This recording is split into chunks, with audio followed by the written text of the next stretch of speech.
Beleza, vamos lá. 1 Tessalonicenses, capítulo 5. Irmãos, quanto aos tempos e épocas, não precisamos escrever, pois vocês mesmos sabem perfeitamente que o dia do Senhor virá como um ladrão à noite. Como disserem, paz e segurança, a destruição virá sobre eles de repente. Como as dores de parto, a mulher grávida, e de modo nenhum escaparão.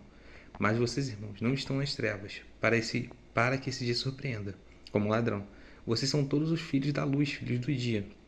Não somos da noite nem das trevas. Portanto, não durmamos como os demais, para os demais, mas estejamos atentos e sejamos sóbrios. É interessante que aqui fala referente à luz do dia sempre, referenciando o Filho de Deus, né? O cristão. É aquele que está na época do sol, não das trevas. Então, tipo, na época que dá pra ver, na época que tá claro. Achei legal isso, que isso não veio de filme e tal, mas veio de muitos anos atrás. O próprio Deus bota isso como referência. Pois os que dormem de noite, e os que se embriagam-se de noite. Nós, porém, que somos do dia, sejamos sóbrios, vestindo a couraça da fé e do amor, e o capacete da esperança da salvação. Porque Deus não nos destinou para a ira, mas para recebermos a salvação por meio de nosso Senhor Jesus Cristo. Ele morreu por nós para que, quer estejamos acordados, quer dormindo, vivamos unidos a Ele. Por isso, exortem-se e edifiquem-se uns aos outros, como de fato vocês estão fazendo. Agora pedimos a vocês, irmãos, que tenham consideração para com os que se esforçam no trabalho, entre vocês, que os lideram no Senhor e os aconselham. Tenham-nos na mais alta estima, com amor por causa do trabalho deles. Vivam em paz uns com os outros. Exortamos vocês, irmãos, a que advirtam os ociosos, confortem os desanimados, auxiliem os fracos, sejam pacientes para com todos. Tenham cuidado para que ninguém retribua mal com mal, mas sejam sempre bondosos uns para os com os outros e para com todos. Alegrem-se sempre, orem continuamente. Deem graças em toda circunstância, pois essa é a vontade de Deus para vocês em Cristo Jesus. Não apaguem o espírito. Não tratem com desprezo as profecias, mas ponham à prova todas as coisas que fiquem com o que é bom. Afastem-se de toda forma de mal. Interessante, né? Paulo ele tá como um amigo, porque o primeiro Tessalonicenses, os Tessalonicenses, né? Era um povo que Paulo amava muito, né? Nessa carta dá pra ver, lá atrás e tudo mais. Então ele fala que como um amigo, como aquele irmão, fala: não esmurem na fé, fiquem com o espírito, não apaguem o espírito, façam prova das profecias, se elas são boas, façam prova daquilo que é bom, fiquem com tudo que é bom. Muito massa. Eu achei legal ver que Paulo, até que mais próximo da gente, né? Como alguém que ele gostar, que ele gostou, um povo que ele amou. Que o próprio Deus da paz santifique inteiramente, que os santifique inteiramente. Que todo o espírito, a alma e o corpo de vocês sejam preservados, irrepreensíveis na vida de nosso Senhor Jesus Cristo. Aquele que o chama é fiel e fará isso. Irmãos, orem por nós. Saudam todos os irmãos com um beijo santo. Diante do Senhor, encarrego vocês de lerem essa carta a todos os irmãos. A graça do nosso Senhor Jesus Cristo seja com vocês. Que legal aqui no finalzinho ele falando. Saúdem a todos com o beijo santo diante do Senhor. Eu encarrego vocês de lerem essa carta a todos os irmãos. Então leem isso na frente de todo mundo, para eles saberem. Não leem só vocês, os pessoas específicas, né? Eu quero que toda a família escute e tudo mais. Massa. Beleza, agora é 2 Samuel. E segundo Samuel é interessante que aqui é onde não tem salvo aqui no caso, que é a história de Davi, onde a gente vê a ascensão dele. Então a gente vê ele realmente o reino dele subindo pra caramba, esse aqui, até a metade, acho que capítulo 12 por aí, onde ele comete pecado, né, com Betseba. E aí é interessante que alguns não sabem, né? Mas quando ele cometeu o pecado, Deus matou o filho dele, assim, como é que é o nome? Não, acho que nem tem nome, acho que porque ele vai no ventre, né? Quando ele nasce, ele já vai. Então Deus retira a vida do filho dele. Só que não é só isso, não. Tem gente que não sabe, mas eu não sabia, mas eu acho muito interessante que a maldição que acontece sobre a vida de Davi, que Deus faz sobre a vida de Davi, o próprio Deus, não é só isso. Ele fala que vai ser o filho que vai de Éfron. Aí, por exemplo, aquele lance dos filhos de Davi, tem um lance que alguns não sabem também, talvez, mas o irmão de Davi, acho que tem sido aparecendo na novela, o irmão de Davi se deita com a irmã de Davi, e o outro irmão fica sabendo e tira a vida desse irmão. Então é uma loucura. A família de Davi é uma loucura. E depois esse irmão tenta tirar Davi do trono, persegue o próprio pai. Tudo isso acontece por culpa desse pecado. Deus fala: a espada não cessará da sua família, pelo que eu lembro. Acho que fala isso. Então é uma maldição, sim, por causa do próprio Deus, por causa que ele se deitou com Betseba e matou o marido dela. Então acabou que tudo isso acontece. A família dele fica nessa constância ruim, fica essa coisa de espada, de tirar a vida dos outros. Ele foge do próprio palácio, mesmo sendo rei, ele tem que fugir pro filho e o filho toma o lugar dele.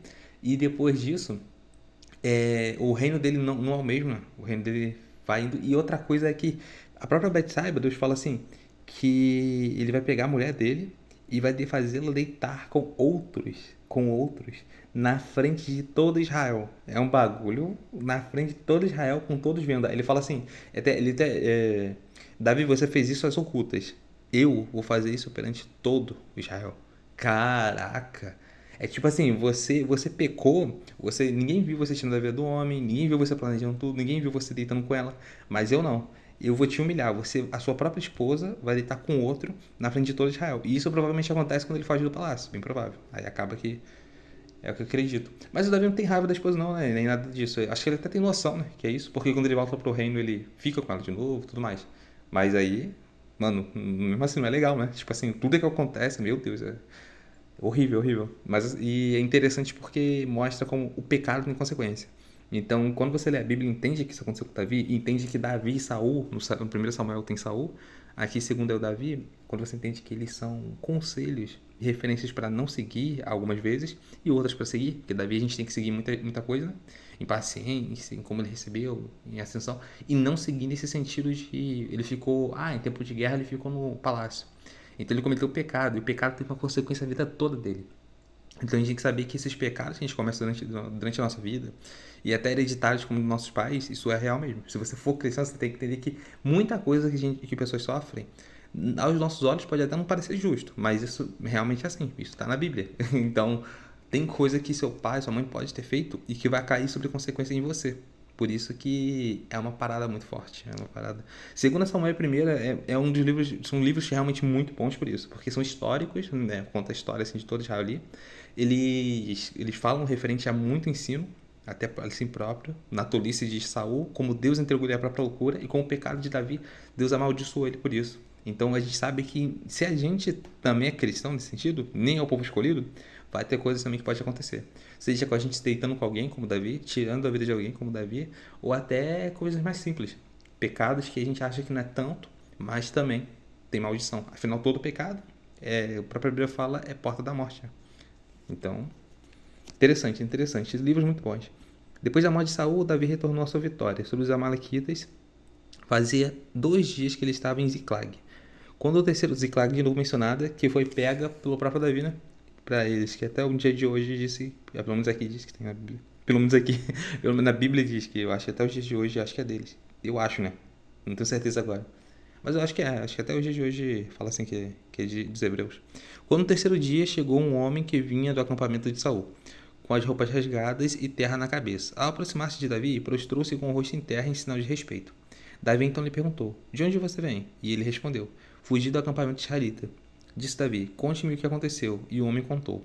O nosso exército fugiu da batalha e muitos morreram. Saul e Jonatas também estão mortos.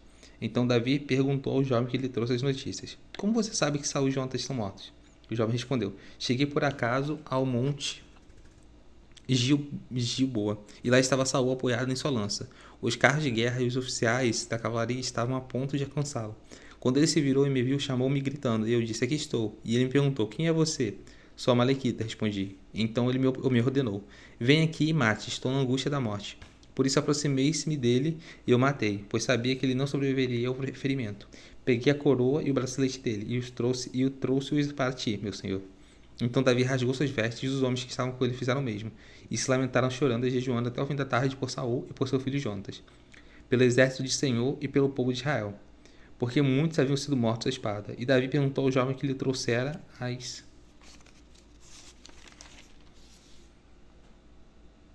as notícias, de onde você é? E ele respondeu, sou filho de um estrangeiro, sou amalequita.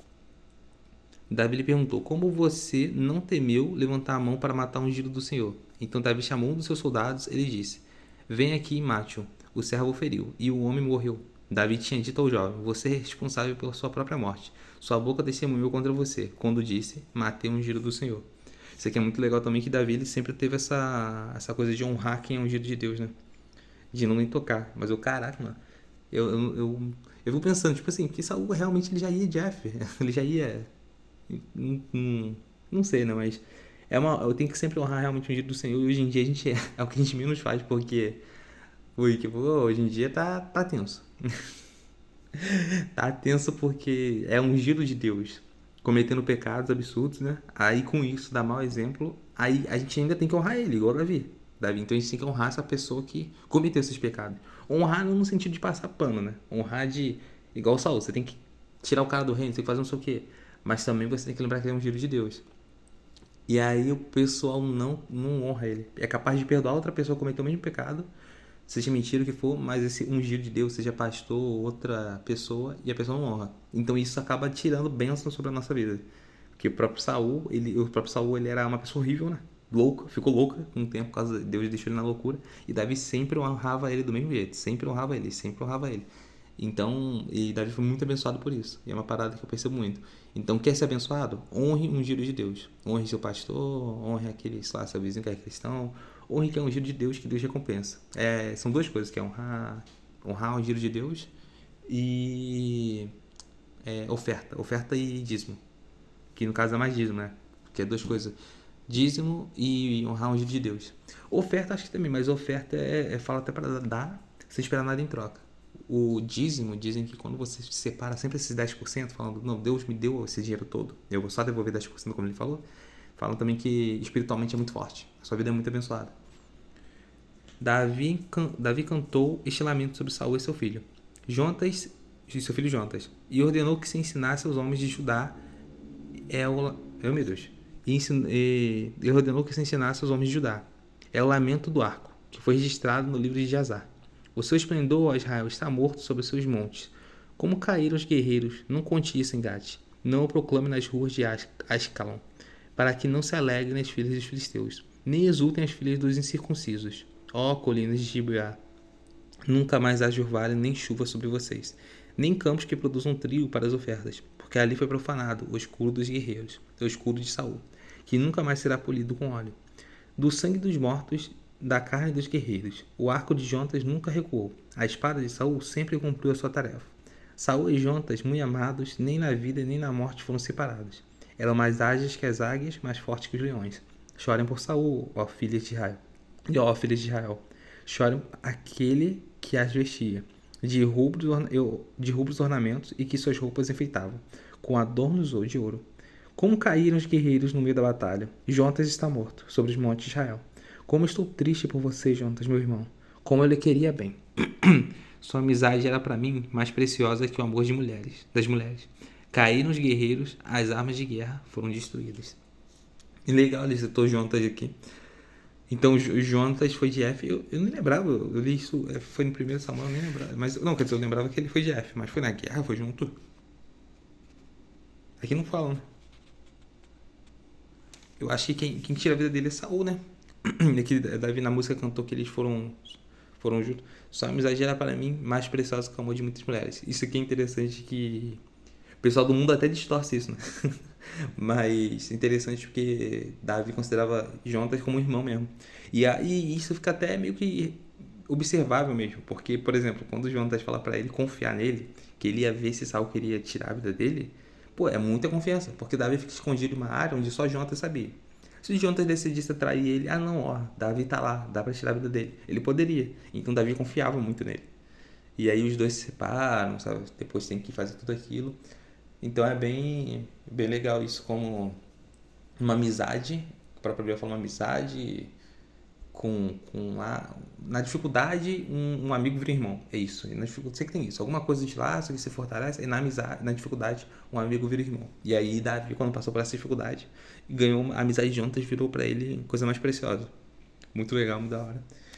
É legal ter amigo assim, mas amigos são difíceis, a própria Bíblia fala que amigos a amizade real e fiel é difícil, algo assim. Eu acho que é a mesma versículo que fala que na dificuldade vira irmão.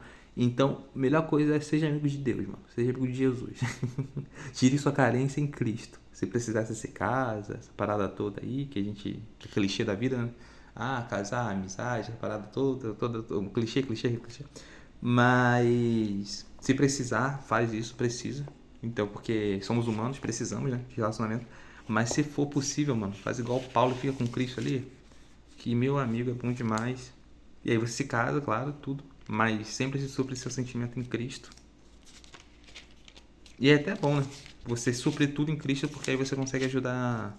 Isso de botar. Ajudar sua esposa, seu irmão, seu filho, sem esperar, sem necessitar de carência, mas sabe que eles podem ficar carentes e você tá sempre do lado. Tem pessoas aí que ficam tão dependentes com esse negócio de carência, assim, de. Falou de amizade de Saul com Davi, mas Saul, que Saul com Davi com Jonatas, mas a amizade deles, eles viviam ainda bem, né? Tipo, Jonatas foi de F. Davi sofreu muito, chorou, mas seguiu em frente ali e tal. E ele sempre sabendo que Deus estava com ele. Então que sejamos assim. Independente de ter amizade ou não, sejamos sempre firmes com Deus. É o mais importante. Essa é uma amizade que não se quebra mesmo.